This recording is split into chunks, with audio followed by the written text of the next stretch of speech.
Olá, tudo bom com vocês? Eu espero que todos estejam bem.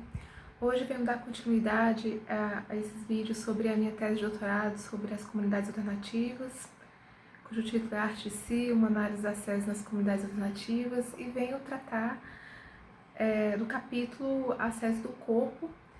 Em vídeos anteriores eu tratei sobre as bioasceses contemporâneas, tratei sobre a ascese nas comunidades epicuristas e hoje eu vou tratar sobre o corpo nas comunidades alternativas, as terapias nas comunidades alternativas e muito parecido com as comunidades epicuristas, né, com o modo de viver da filosofia epicurista. As comunidades alternativas, elas visam também um afastamento, né, das cidades, exatamente não almejando um estilo alternativo de viver, né, que não está só em discussões teóricas, pensamentos apenas teóricos, mas vividos, né, vividos na prática, como exercício, né, exercício de vida. E, ao mesmo tempo, semelhante ao modo de viver das comunidades epicuristas, né, a essa prática de viver do essencial, né, sem extrapolar as necessidades. É um estilo de vida que busca uma integração, né, uma integração corpórea com os outros, com a natureza, né, com o universo. São momentos também de trocas, né, trocas filosóficas, que também visa também uma espiritualidade. Então, a dimensão corporal terapêutica, né, holística, é bastante praticada nas comunidades alternativas, né? E é muito diferente, né, na verdade ela se contrapõe a isso. É diferente das bioasceses contemporâneas que eu já tratei nos vídeos anteriores, né? Não está ali visando o disciplinamento do corpo, né, para o controle do corpo, para atuar no mercado de trabalho, né? Não visa isso, certo? É ao contrário, visa uma liberação do corpo, e para isso são utilizadas práticas antigas, né? Práticas terapêuticas antigas que vêm de culturas orientais, né? Que mesclam para liberar o corpo, para fazer essa terapêutica, né? Terapias tradicionais, antigas, orientais, mescladas com práticas também terapêuticas ocidentais, né?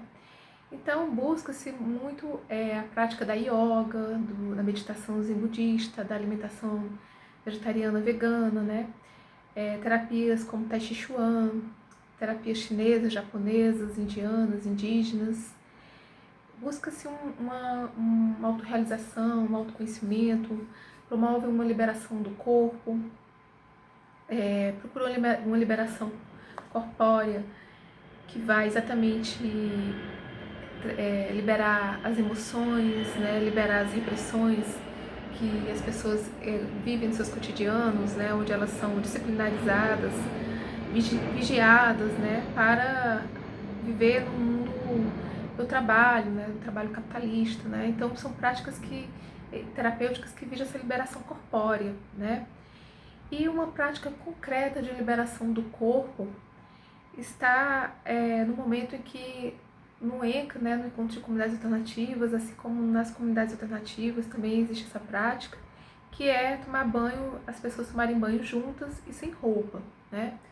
Então é um tipo de liberação do corpo que visa romper com a vergonha, né? A vergonha do corpo, que foi estimulada na cultura ocidental, né? No cristianismo, propagada pelo cristianismo, né? Essa vergonha que vem, né, pela condição bíblica de Adão e Eva, onde eles se perceberam nus, né, e consideraram isso um pecado, e aprenderam a distinguir entre o bem e o mal, né, juntamente com o pensamento de que são seres separados, distintos, individuais, né, e aí eles não encontraram mais a sua unidade original. Então, as comunidades alternativas, elas buscam exatamente romper esse individualismo, essa distinção, né? essa vergonha ao corpo, essa separação, né? Essa forma de ver o corpo como algo vergonhoso. Por isso as pessoas, elas praticam esse tipo de tentativa de unidade original, de integração original dos corpos entre si com a natureza e com o ambiente. E aí, um morador de uma comunidade alternativa deu a seguinte entrevista: buscam a liberdade total, liberdade de convenções, liberdade do corpo, hedonismo, mas também liberdade da convenção imposta pela sociedade, pela cultura, que não pode mostrar o corpo. É revolucionário isso. Então, essa maneira, né, de ver o corpo como algo pecaminoso, vergonhoso, né, é proveniente, né, de filosofias antigas, né, por exemplo, as filosofias platônicas, que relegavam as sensações corpóreas como algo inferior, né, o pensamento judaico-cristão e posteriormente o pensamento cartesiano, né, que eu vou tratar disso em vídeos posteriores, o pensamento cartesiano, né, que relegou o corpo a uma posição de inferioridade em relação à mente. Houve essa separação, essa distinção, né, do corpo e da mente. O corpo foi visto como algo inferior, algo vergonhoso, né? Então, houve um privilégio da mente em detrimento ao corpo, das questões. Foi considerada a mente, o espírito, algo superior, e o corpo, a matéria e a natureza, como algo inferior, né? E o corpo se tornou algo invisível, que tem que ser ocultado, que é vergonhoso.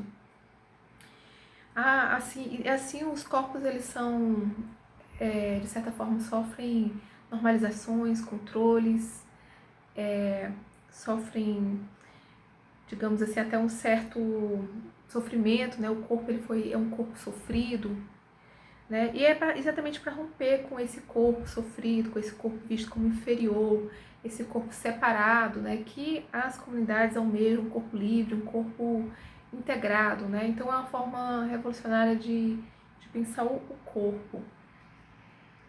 Então, as terapias corporais nas comunidades alternativas, né, visa integrar conhecimentos antigos, conhecimentos que vêm de filosofias antigas, né, de conhecimentos antigos, de tradições vindas do Oriente, e mesclando com o Ocidente, né, buscando terapias que vão se organizar, né, que vão, digamos, aqui um sincretismo, né, para fazer combinações que são móveis entre saberes tradicionais com saberes que visa esse cuidado com o corpo e com a mente novos, né?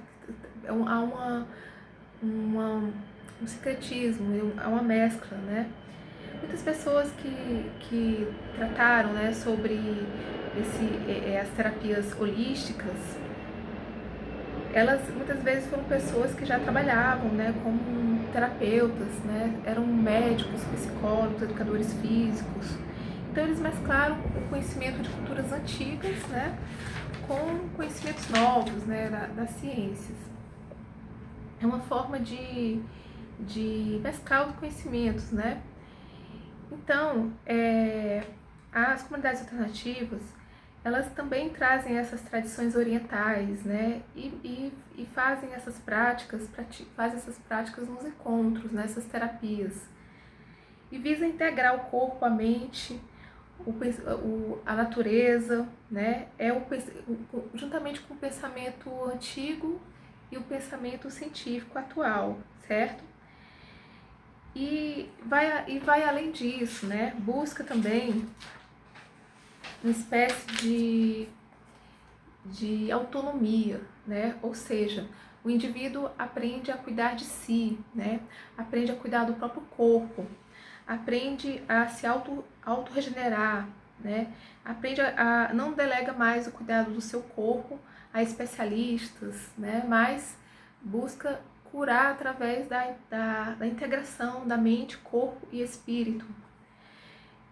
Aprende a ouvir a si mesmo, a se transformar, a se relaborar, né? Há um tipo de autoconhecimento, autocura, autoaprendizado que busca viver de maneira diferente, né? De maneira alternativa, né? Assim como na filosofia antiga grega, né? Onde havia esse cuidar de si, o cuidar de si implicava uma terapia, né? Uma terapia corporal, uma terapia mental, uma terapia que também visava a alma, né? O destino era curar-se a si, né? Procurar ter esse autoconhecimento. Então, por exemplo, a yoga, né? A yoga é uma prática bastante feita nas comunidades alternativas, né? Que significa, yoga significa aquilo que reúne, né? Aquilo que concentra, que procura a união e a comunhão, né? É uma ligação, né? Uma ligação e uma união para consigo mesmo, certo? Então traz essa capacidade de autogestão, autoconhecimento, autorregulação, autocura, que abrange a saúde do corpo e da mente, que ligada com a natureza, né? É um trabalho artesanal, um trabalho feito pelo próprio sujeito e que não está ali determinado apenas pelo conhecimento científico da sociedade ocidental, né? Não está ali na dependência dos especialistas, exatamente porque visa esse pensamento holístico, né, de autonomia. Então, nas práticas cotidianas das comunidades alternativas, né, existe essa volta a uma maneira de viver dos povos antigos, né? Existe essa mescla, né, de uma maneira de viver dos povos antigos, principalmente indígenas, orientais, né? Onde a vida diária não estava separada do corpo, né? As práticas eram ritualizadas e eram pensadas de uma maneira integrada. Então, nas práticas antigas, as coisas elas tinham uma conotação de sagrada, né? Estava ali, tinha um pensamento do sagrado nas coisas, na natureza, nos atos, né? E, como diz aqui em C. Eliot, a consciência moderna, um ato fisiológico, a alimentação à sexualidade não é suma mais do que um fenômeno orgânico, qualquer que seja o número de tabus que ainda o envolva, mas para o primitivo, tal ato nunca é simplesmente fisiológico, ou pode tornar-se um sacramento, quer dizer, uma comunhão com o sagrado. Então, para o ocidental enxerga as coisas como coisas, né? Não há esse pensamento de sagrado, né? Em relação às coisas. E as comunidades alternativas, ela traz essa percepção antiga, né? Para o Ocidente, o indivíduo ele se torna apenas alguém cumpridor de papéis sociais, que pertence a uma classe social. O corpo não é pensado, o corpo não é visto, ele serve apenas como alguém que está ali cumprindo funções, né? E as coisas são vistas como objetos. Já nas comunidades alternativas, há essa necessidade de pensar o corpo como algo místico, sagrado e ao mesmo tempo integrado ao ambiente, né? Então, assim, não existe, a ideia é acabar com exatamente a ideia de separação das coisas, né? De separação entre os corpos, entre as pessoas e a natureza, né? Essa visão holística que traz o tradicional, o sagrado, visa essa integração. Tem essa experiência, né, da mística, né? Essa experiência da intuição. Por exemplo, Leonardo Boff ele vai dizer que a mística ela não pode ser considerada como uma religião, né? Pois para Leonardo Boff a religião ela cristaliza, ela institui, ela cria modos de existência, assim, como eu poderia dizer, congelados, né? E a mística não, a mística ela produz mudanças, certo? Transformações, ela tem um conteúdo que está atrelado, sim, a uma experiência corpórea, certo? Que muitas vezes acontece por meio dos cânticos, das danças, né? E onde se experimenta o mistério, né? O divino, dentro do corpo, no grupo, né? E na própria natureza, né? E aí, nas comunidades alternativas, existem essas práticas, esses rituais, né? E um deles é que antes das refeições, né, as pessoas Isso acontece numa rotina, né, no dia a dia. As pessoas fazem um círculo, nesse círculo elas dão as mãos, né, e formam nesse ciclo, né, elas pronunciam o Om, né? O Om é o mantra mais importante do hinduísmo, é considerado o som do universo. A vibração primordial a qual emana o universo. É também a substância essencial que constitui todos os outros mantras, sendo o mais poderoso de todos eles. Ele é considerado o germe, a raiz de todos os sons da natureza, né? Então, nesse ritual místico nas comunidades alternativas, né, não está ali, por exemplo, visando um êxtase, uma iluminação, certo? Mas é uma rotina, né, uma experimentação cotidiana que leva os indivíduos a entrar numa integração energética entre as pessoas que estão no ciclo dando as mãos e ao mesmo tempo agradecendo, né, agradecendo ao alimento. É uma tentativa de aproximação com o divino em si, né? Uma busca de uma divindade imanente que está dentro do mundo das coisas, natureza nos corpos. É uma prática de energização que acontece através das mãos, né? Que cria um campo de energia espiritual.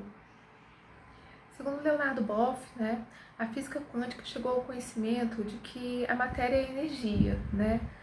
Tudo que tocamos é pura energia condensada. Assim, todo o universo é energia e todas as coisas estão profundamente interligadas, né? Por exemplo, o oxigênio que respiramos contém milhares de elétrons que foram do corpo do dinossauro, a árvore ou de qualquer outra coisa.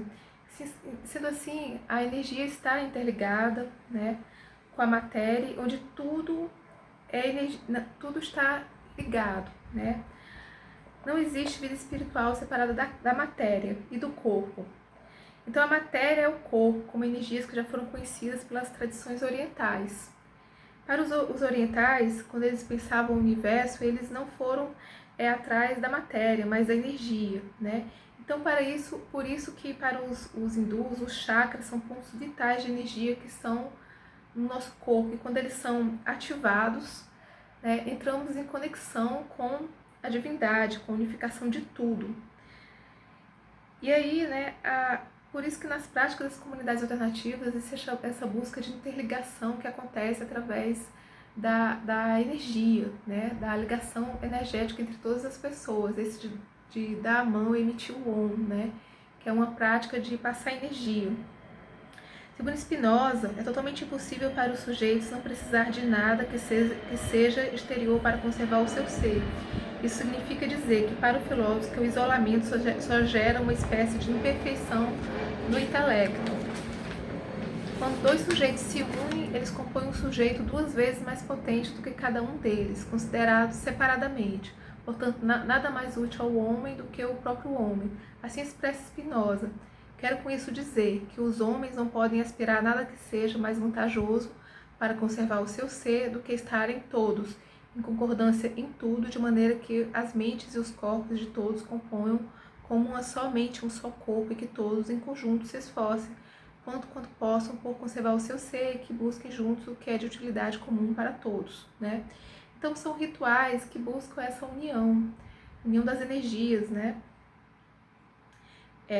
Busca uma composição, busca uma soma, busca um aumento de potência naquele momento, né? naquela ritualística ali que está ali nesse momento de união das mãos, né? Por exemplo, antes do alimento, na comunidade alternativa de Sabiaguaba, eles fazem a seguinte oração: pelo alimento que vamos partilhar, agradecemos a quem plantou, a quem colheu, quem comprou, quem transplantou, quem vendeu e quem preparou.